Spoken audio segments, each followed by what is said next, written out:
Palakkad ധോണിയിൽ car കത്തിയ ഒരാൾ മരിച്ചു. മൃതദേഹം കാർ ഉടമയുടേതെന്ന നിഗമനത്തിലാണ് പോലീസ്. മുണ്ടൂർ വേലിക്കാട് സ്വദേശി പോൾ ജോസഫാണ് കാർ ഉടമ. വൈകിട്ട് 4 മണിയോടെയാണ് റോഡരികിൽ കാർ കത്തുന്ന നിലയിൽ കണ്ടത്.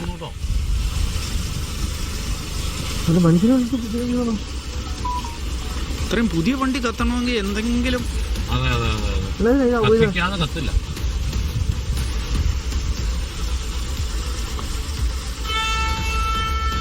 സാജിദ വിവരങ്ങൾ നൽകാനായി ചേരുന്നു. സാജിദ, ഈ ഓഡിയോ സന്ദേശം അവര് പരസ്പരം സംസാരിക്കുന്നത് കേൾക്കുന്നത് പുതിയ വാഹനമാണെന്നൊക്കെ അവർ പറയുന്നത് കേൾക്കാം. എന്താണ് ഈ സംഭവം?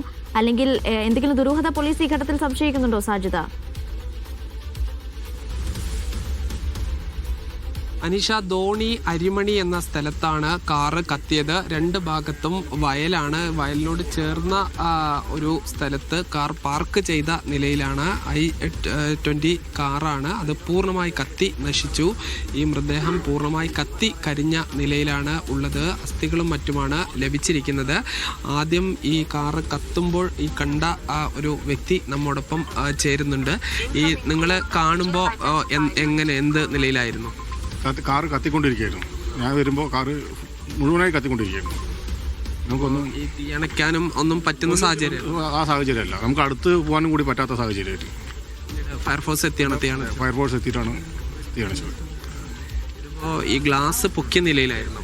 ഇല്ലല്ല, ഇത് ഇപ്പം നിൽക്കുന്ന ഇതേ അവസ്ഥ തന്നെയാണ്. നമ്മൾ ഫയർഫോഴ്സ് എത്തി തീ അണച്ച ശേഷമാണ് നമ്മൾ വണ്ടിക്ക് അടുത്ത് തന്നെ എത്താൻ പറ്റുക. അതുവരെ നല്ല പുകയും തീയുമാണ്.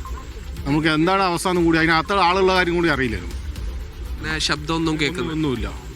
തീ അണച്ച ശേഷമാണ് അകത്ത് ആളുള്ള കാര്യം അറിഞ്ഞത്. ഈ കാറിനകത്ത് ഈ ഫുൾ ടാങ്ക് പെട്രോൾ ഉണ്ടായിരുന്നു. ഇത് കൂടാതെ 2 ക്യാൻ പെട്രോള് ഇത് കൂടാതെ ഉണ്ടായിരുന്നു.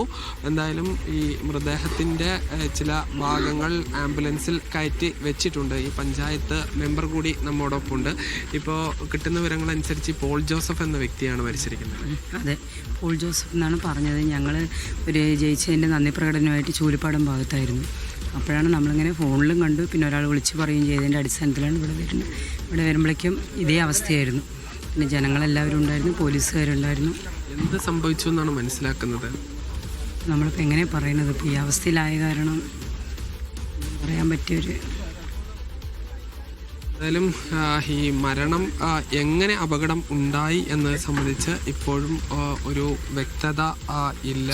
അത് ഈ ആത്മഹത്യയാണ് എന്ന സംശയമുണ്ട്. അതല്ല മറ്റെന്തെങ്കിലും അപകടമാണോ എന്നെല്ലാം തന്നെ ഇനി വിശദമായി പോലീസ് അന്വേഷിക്കേണ്ടിയിരിക്കുന്നു.